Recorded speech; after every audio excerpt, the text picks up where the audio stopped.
Hello and welcome to SaltWire today for Tuesday, December 6th. I'm your host, Kate Walker. Today marks 105 years since the Halifax explosion. More than 100 people gathered at Fort Needham Memorial Park for a service this morning. On December 6, 1917, more than 2,000 people were killed and 9,000 injured following the collision in the Halifax harbor.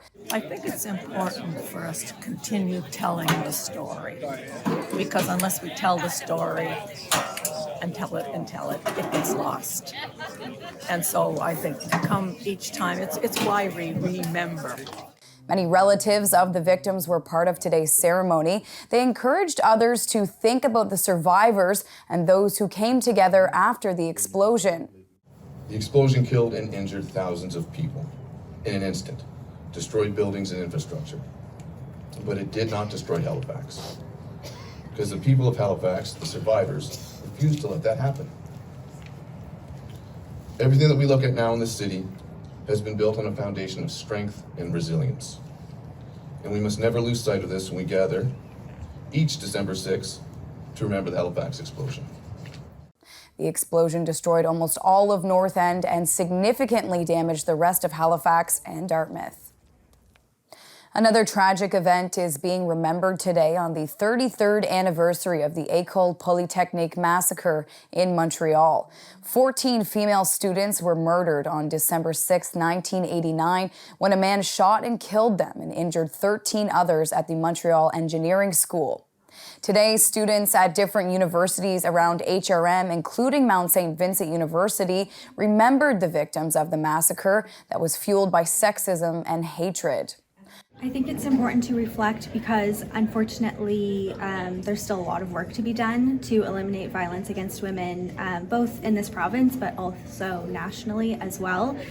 So while it's important to appreciate the progress that we've made, it's equally important to recognize how much work is left to be done and how in 33 years, some things remain the same. A vigil will be held in Victoria Park in Halifax tonight at 5:30. It's being put on by the Avalon Sexual Assault Centre in Halifax, who say it is to honor the 14 lives lost during the Montreal massacre and those who are still impacted by gender-based violence each day. The 2022 financial report has been released by the province's Auditor General today. The biggest takeaway is that Nova Scotia's economy and finances are rebounding after pre-pandemic levels. Auditor General Kim Adair says several financial indicators are on the upswing. One area of concern is what she calls the lack of accountability through the legislature over additional appropriations, which are necessary when a department determines it can't stay within the original budget estimate. But when it comes to spending beyond the original approved House of Assembly budget, our cross-country comparison shows Nova Scotia's Finance Act is unique. It's the only one where extra spending is approved solely by the government of the day and is never required to return to the House of Assembly for review, vote, or approval. The report reveals over the past 10 years, successive governments have approved $4.7 billion in extra spending. I think it feels really disrespectful to Nova Scotians, so I do actually think that Nova Scotians want their government to share with them what their plans are and how they're going to spend the money. We are an outlier for all the wrong reasons, and as the auditor pointed out, we're talking about almost $900 million in additional appropriations this past budget year. And that's money that Treasury Board is approving with really no transparency, no indication, as the auditor said, of what the money is actually being spent on. Adair has included a recommendation in the annual financial report for the Finance and Treasury Board to assess whether changes are necessary to align with the rest of the provinces in Canada. A new program is available for Nova Scotians to help manage mental health challenges. It was announced today the province has expanded an agreement with Tranquility, a program that helps people experiencing depression and anxiety with a coach who checks in on progress and offers help moving forward. So the first thing that happens is there's a short assessment that is done based on some validated clinical surveys and lets us know if the person is in that correct range. And if they are, they enter the program. And how the program really works is you can almost think of it as a self-help program that has, for example, 9 different modules that take about 30 minutes to read. But those modules teach the new CBT skills that the client can use to start feeling better. Until today, Tranquility has only been available by referral. People can access the service 24/7 online at tranquility.app/Nova Scotia. It features educational models, tools, and one-on-one coaching over the phone or video. Annual costs will depend on the uptake, but are estimated to be between $340,000 to $510,000. On World Ice Skating Day, world-class athletes shared the joy of skating with fans at the Rath Eastling Community Centre. Some children in Truro had the chance to meet the stars on ice skaters and even learned some tricks on the ice. SaltWire's Chelsea Gould was there. On World Ice Skating Day, some of the top figure skaters celebrated with young fans in Truro. We saw some people jumping in the air, and I thought it was really cool. And we got to get some notebooks signed. Before the Stars on Ice holiday performance, the Truro Figure Skating Club got to watch world-class skaters rehearse for the show at the Rath Eastling Community Centre, with the likes of Kurt Browning, Elvis Stoichel, Caitlin Osmond, Caitlin Weaver, and Andrew Poget, and many, many others. What kinds of things did you see them doing on the ice? Spit. The kids' signs, beaming faces, and cheers helped the skaters as they warmed up and got ready for the show. Attempting some of the triple and quad jumps meant some falls, showing the kids just how normal it is even for the biggest stars. And there is a lot of pacing and focus on footwork, saving energy for the big show later. Another benefit, seeing them laughing, working together, and having fun. Browning hopped on over during his off-ice warm-up to say hi and joke around. I have a reindeer at home named Olive. Olive the other reindeer.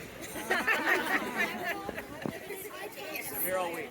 Some castmates also met up and signed autographs after rehearsal. The experience was special and one not to forget for the young skaters. It's a pretty special pack. Do I have somebody in mind? Is that yours? Showcasing creativity and performance in skating, Stars on Ice is a beloved tradition for communities across the country, and this is Truro's first time hosting the tour. The evening show dazzled Nova Scotia with fun and exciting group and solo performances. I'm Chelsea Gould in Truro, Nova Scotia for the SaltWire Network. It's time now for a glimpse of today's Thinking Out Loud with Sheldon McLeod. Today, Sheldon is speaking with Will Balzer of the Ecology Action Centre about the province's climate change report. The idea that, for the most part, the government is putting forward its plan to deal with this, and those folks. Do you see a convergence of facts? Are we all seeing the same point on the horizon here? I think that there's an agreement on the facts. I think there's always going to be disagreement on exactly what we do to get there. And that's why I really look forward to tomorrow's climate plan. We have an awful lot of good information now from this report. We have really good targets set by our emission standards from last year. We just need to see the road that take us to those goals and hopefully take us to a well-adapted future. And that's why I really look at this plan, or this risk assessment, as related to the climate plan. They're sort of intertwined. And for Sheldon's full conversation, head to the opinion section of saltwire.com. Time now for the Atlantic Sports Wire, presented by Scott Squires. Ball there, O'Neill. Sending away Allen. Here's part 2 of my conversation with Dartmouth, Nova Scotia soccer player Maya Allen. How old were you when you started playing, and who got you into it? I didn't start playing till I was 12. And it was more my dad because my mom wanted me to dance, which I was doing. And then, so I didn't start till I was 12. And I didn't start winter season till I was in U15. And then trying to play competitively wasn't even till grade 10 when I wanted to I was I really want to play AAA. I really want to play as good as I can be. Tell me a little bit about where you go to high school and what other teams you play soccer for. Well, I go to high school. I go to Woodlawn High. We just finished our season. We had a really good season. We won the banner for Division 1 Tier 2, which is like, we haven't done that in a while. So that was a really fun season.